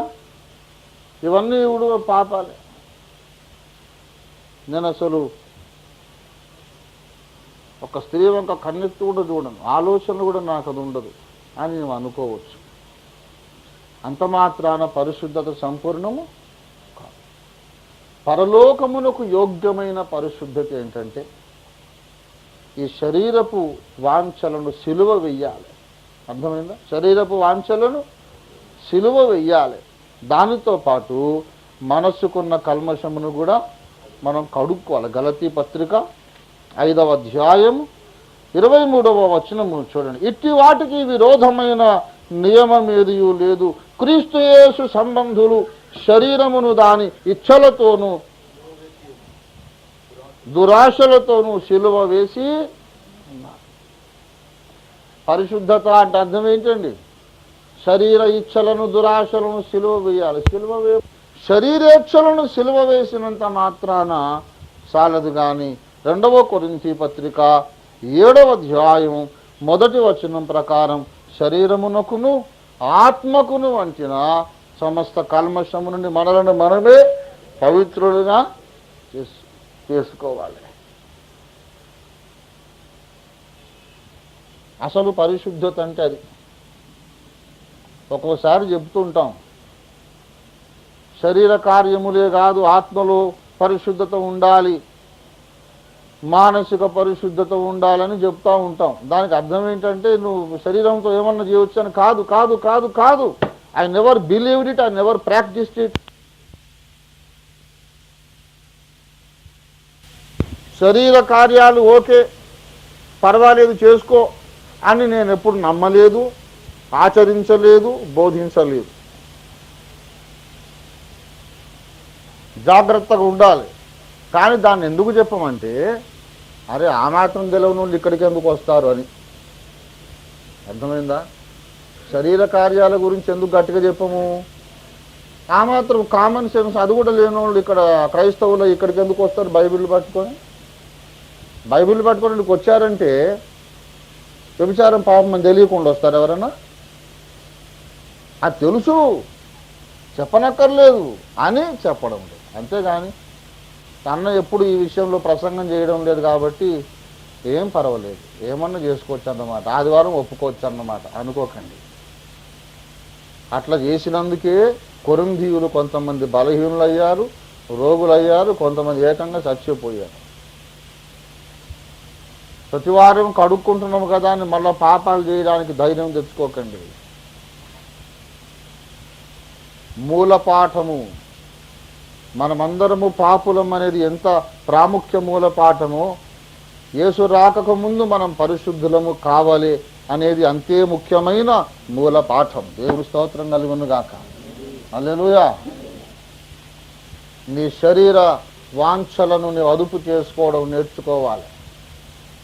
మనసులోని ద్వేషమును, అసూయ ఇత్యాది మానసిక కలుషములను కడుక్కోవడం నేర్చుకోవాలి. ప్రభు రాకడకు ముందు నువ్వు పరిశుద్ధునిగా నిలబడాలి. అప్పుడే రేపు యేసు రాకడలో ఎత్తబడి నిందారహితులుగా, నిష్కళంకులుగా, అనింద్యులుగా, దేవుని కుమారులుగా మనం కనబడి ఉన్నత బహుమానం అందుకొనగలుగుతాం. ఇంకా కొన్ని మూల పాఠాలు, ముఖ్యమైన మూల పాఠాలు ఉన్నాయి. ప్రభు చిత్తమైతే తర్వాత, ప్రభు నడిపింపిస్తే తర్వాత చెబుతాను. ప్రస్తుతానికి ఈ పాఠం ఇంతటితో సరి. ధ్యానించుచు ఇంటికి వెళ్ళండి. దేవుడు మిమ్మల్ని దీవించునుగాక. ప్రార్థన చేసుకుందాం. అందరూ తలలు వంచండి, ప్రార్థన చేసుకుందాం. హల్లెలూయా, స్తోత్రం. ప్రేమ కలిగిన మా మహాపరిశుద్ధ పరమ తండ్రి, నీ దివ్య సన్నిధానములో మమ్మను కూర్చుండబెట్టి మా హృదయ బలహీనతలు ఎరిగి మా ఆలోచన ప్రపంచములో ఉన్నటువంటి చెత్తను, అవాంఛనీయమైనటువంటి దుష్ట తలంపులను, మా ఆలోచన ప్రపంచములోని గజిబిజిని ఎరిగిన వాడవై దానంతటిని కూడా తొలగించడానికి మీరు కంకణం కట్టుకొని పూనుకొని ఈ దినమున నీ వాక్యము ద్వారా ఖండితముగా మీరు మాతో సంభాషించినందులకాయి బంగారు తండ్రి నీ వందనాలకు, నీ యొక్క పాదములకు వందనాలు చెల్లిస్తున్నాం. తగిన రీతిగా నిన్ను ఆరాధించలేని బలహీనము నాయన మమ్మల్ని క్షమించండి. మీరెంతో మా పట్ల గమనింపు కలిగి ఉన్నారు, శ్రద్ధ కలిగి ఉన్నారు. మేము ఆలోచనలు ఎక్కడ తప్పిపోతున్నామో, ఎక్కడ దారి తప్పుతున్నామో, ఏ ఏ దుష్ట తలంపులు మాలో ఉంటున్నాయో అన్నీ ఎరిగిన వాడవై మాలో ఎవరూ నశించుట నీవు ఇష్టపడక మమ్మను సరైన దారిలో సక్రమ మార్గములు నడిపించడానికి ప్రభువా మీరు మీ వాక్యమునెత్తి మాతో గద్దించి మాట్లాడినందుకు నీకు వందనాలు చెల్లిస్తున్నాం. పాపమును దానిని ఏ రూపములో కూడా ఎంత మాత్రమును సహించని దేవుడుగా మిమ్మల్ని మీరు మాకు బయలుపరుచుకున్నందుకై నీకే స్తోత్రాలు. పాపమును గాని, అన్యాయమును గాని, అక్రమమును గాని, అవిధేయతను గాని, అసూయను గాని, ద్వేషమును గాని, అబద్ధ వార్తలను పుట్టించి ప్రచారము చేయుటను గాని ఇత్యాది ఇతర కలుషములన్నిటిని కూడా మాలో నుంచి కడుక్కోవడానికి మాకు జాగ్రత్త ఇచ్చేయండి ప్రభువా. నాయనా, ఎంతో నేర్చుకున్నామనుకుంటున్నాం, ఎంతో ముందుకు వెళ్ళిపోయామనుకుంటున్నాం. ఇంకా ప్రారంభ దశలోనే మా యొక్క ఆధ్యాత్మిక విద్య ఉన్నది నాయన. మొదటి మూల పాఠాలు ఇంకా సరిగ్గా అర్థం కాలేదు. మమ్మను క్షమించండి. మేము వినుటకు మందులము, గ్రహించుటకు మందులము కనుక విశదపరచుట కష్టం అన్నావు. కష్టమైనా నాయన ఎంతో ఓపికగా మాకు బోధించారు కనుక నీకే స్తోత్రాలు. బోధించిన మీ దాసుడు మొదలుకొని వాక్యముని విన్న అతి చిన్న విశ్వాసి వరకు అందరము నీ కృపకు అప్పగించుకుంటున్నామయ్యా. ఈ మొదటి మూల పాఠములను మేము ఇక ఎన్నడూ మరువక మేము స్థిరముగా నమ్మి వాటిలో ప్రతిష్ఠించబడి అందుబాటులోకి వచ్చిన వారందరికీ ఈ సత్యములను బోధించుచు మేము ముందుకు సాగుటకు సహాయం చేయమని అడుగుతున్నాం. ప్రభువా, మమ్మను సరిచేయండి. మాకింకను మీ వాక్యం బోధించండి. మీ దాసుడు బయలుదేరి వెళ్ళుచున్నాడు, మీరు మీ దాసునితో కూడా వెంటరండి. మీ అగ్ని బాప్తిస్మం అనుగ్రహించి తిరిగి గుంటూరులో మీరు బలంగా వాడుకొనండి. వచ్చే వారమంతా ప్రభు మీరు మాకు తోడుగా ఉండండి. ప్రభువానికి వందనాలు చెల్లిస్తున్నా. మధ్యలో కర్మలు ప్రార్థన, శనివారం విజ్ఞాపన ప్రార్థన, ఆదివారం తిరుగు ఉదయం ఆరాధన అన్నీ సకాలమునకు దీవెనకరంగా జరుగుటకు సెలవిమ్మని విరాశుని మీరు తోడుకొని వెళ్ళమని, వెళ్ళుచిన బిడ్డలందరిలోని వాక్యాగ్ని మండించుతూ తీసుకువెళ్ళమని యేసునామమున వేడి ప్రార్థిస్తున్నాము తండ్రి. మన తండ్రి అయిన దేవుని ప్రేమ, మన రక్షకుడైన యేసునాథుని నిత్య కృప, పరిశుద్ధాత్మ దేవునితోడి దివ్య మనోహర సహవాసము, ఆయన యొక్క బోధ ఉపదేశము, సమయోచిత సహాయము ఇది మొదలుకొని యేసు మరలా రెండోసారి వచ్చే వరకు మనమందరము న్యాయపీఠం ముందు నిలిచి వరకు కూడి ఉన్న మనకందరకు భూలోకమందుల సకల పరిశుద్ధులకు సదా తోడే ఉండును గాక. ఆమేన్. యేసు రక్తమునకే జయం, ప్రవేశ రక్తమునకే జయం, ప్రవేశ నామమునకే సంపూర్ణ విజయం కలుగును గాక.